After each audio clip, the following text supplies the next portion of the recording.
नमस्ते साथीहरु सबैलाई स्वागत छ हाम्रो YouTube च्यानल लिब्रा टुट्समा। यदि तपाई डीजे मिक्सिङ गर्नुहुन्छ र त्यसको लागि acapella कसरी बनाउने मतलब त्यसको जुन म्युजिक हुन्छ खाली हामी भोकल मात्रै कसरी एक्सट्र्याक्ट गर्न सक्छौं त्यो आजको भिडियोमा हामी जान्नेछौं। भिडियोलाई लास्टसम्म हेर्नु होला। यदि कुनै पनि डाउट छ कुनै पनि कन्फ्युजन छ यदि तपाईकोमा हुँला छैन भनेपछि कमेन्टमा लेख्नु होला। अगाडि बढ्नु भन्दा पहिले हाम्रो च्यानललाई सब्स्क्राइब गरेर राख्नुस् र खोल्नुस् तपाईको प्यारो ब्राउजर क्रोम ब्राउजर। अब सिम्पली तपाईले के गर्नुपर्ने हुन्छ त्यसको लागि तपाईले पाइथन इन्स्टल गर्नुपर्ने हुन्छ। पाइथन डाउनलोड लेखिसकेपछि तपाई इन्टर गर्नु होला र python.org भन्ने वेबसाइटमा अफिसियल वेबसाइट हो पाइथनको र यहाँ गएर तपाई यहाँ डाउनलोड पाइथन देख्न सक्नुहुन्छ 3.10.2। ओके हाम्रो पाइथन डाउनलोड भइसकेको छ। अब यसलाई सिधै तपाई राइट क्लिक गरेर ओपन गर्न सक्नुहुन्छ या डबल क्लिक गर्न सक्नुहुन्छ इन्स्टल गर्नको लागि। र यो इन्टरफेसमा आइसकेपछि एउटा चीज ध्यान दिनु होला, हाम्रो यो पाइथन कुन फोल्डरमा इन्स्टल हुनला छ यो फोल्डरमा। अब हामी कस्टम इन्स्टलेसन गर्छौं ताकि हामीलाई थाहा होस् कि हाम्रो पाइथन कहाँनिर इन्स्टल भएको छ र हामीलाई पनि सजिलै एक्सेस गर्न सजिलो होस् भनेर। ओके अनि एड पाइथन 3.02 पार्ट 3.102 पार्ट चाहिँ यसमा टिक गर्नु होला। ओके अब तपाईलाई के चाहिन्छ, पाइथन लन्चर चाहियो।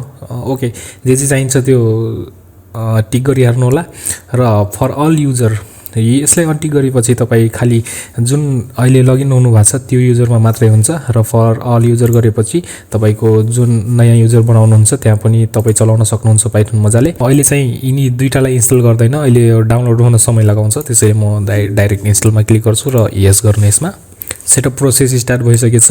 केही छिनपछि हामी भेट हुनेछौँ यो सेटअप प्रोसेस पुरा भइसकेपछि।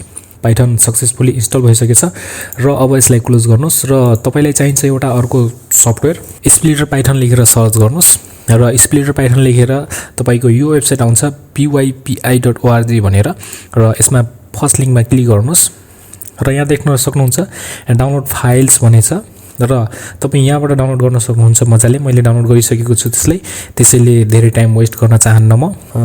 म्युजिक प्रोडक्सन भन्ने मैले फोल्डर बनाएको छु र यहाँ छ।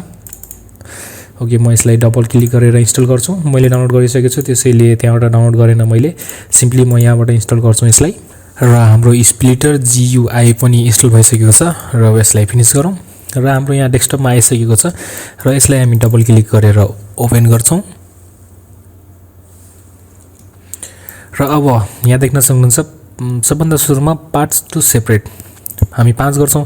हामीलाई के चाहिन्छ, 4 चाहिन्छ भने 4 गरिदिनुस् र 2 चाहिन्छ भने 2 भनेको तपाईको एउटा भोकल र एउटा अर्को इन्स्ट्रुमेन्टल अनि 4 भनेपछि तपाईको vocal base drum and orders अनि 5 भनेको तपाई अर्डर्स पियानो पनि एड गरेछ हैन यसमा। ओके र फुल ब्यान्डविड्थ भनेको छ फुल म्याक्सिमम सङ लेन्थ यसलाई 600 रन दिनुस् र अब हामी के गर्छौं भने सेभ टु गर्छौं।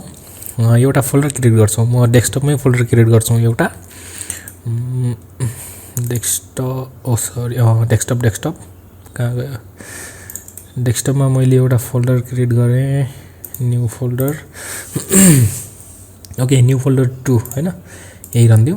अब हामी म्युजिक सिलेक्ट गर्छौं। अब म्युजिक मैले कहाँ राखेको छु, मैले सानो म्युजिक काटेर राखिसकेको छु ताकि टाइम वेस्ट नहोस् भनेर म यसलाई ओके गरिदिन्छु। हामीले 5 मा सिलेक्ट गरेछौं। अहिले एकछिनपछि यो चाहिँ प्रोसेस गरिसकेको छ। अहिले एकछिनपछि यसले चाहिँ आउटपुट दिनेछ। फिनिश प्रोसेसिङ अल सङ भइसकेको छ र यहाँ देख्न सक्नुहुन्छ रन कम्प्लिट भनेर।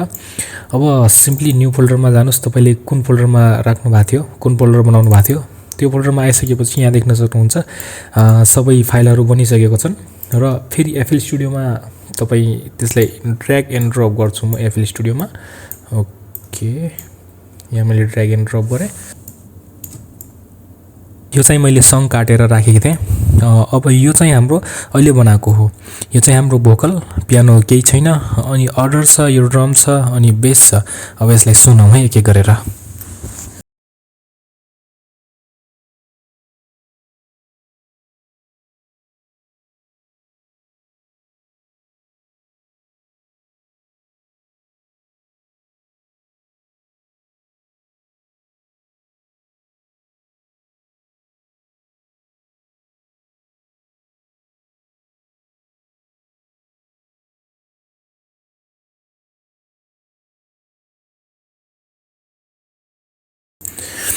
ओके फाइनल्ली हाम्रो यो एकेपेल्ला बनिसकेको छ भोकल र म्युजिकहरू एक्सट्र्याक्ट भइसकेको छन् सो यदि तपाईलाई हाम्रो भिडियो मन पर्यो भने लाइक गर्नुस् सब्स्क्राइब गर्नुस् शेयर गर्नुस् साथीहरूलाई भन्नु छ भने शेयर गर्नुस् हाम्रो भिडियो हेरिदिनु भएकोमा थ्यांक यू सो मच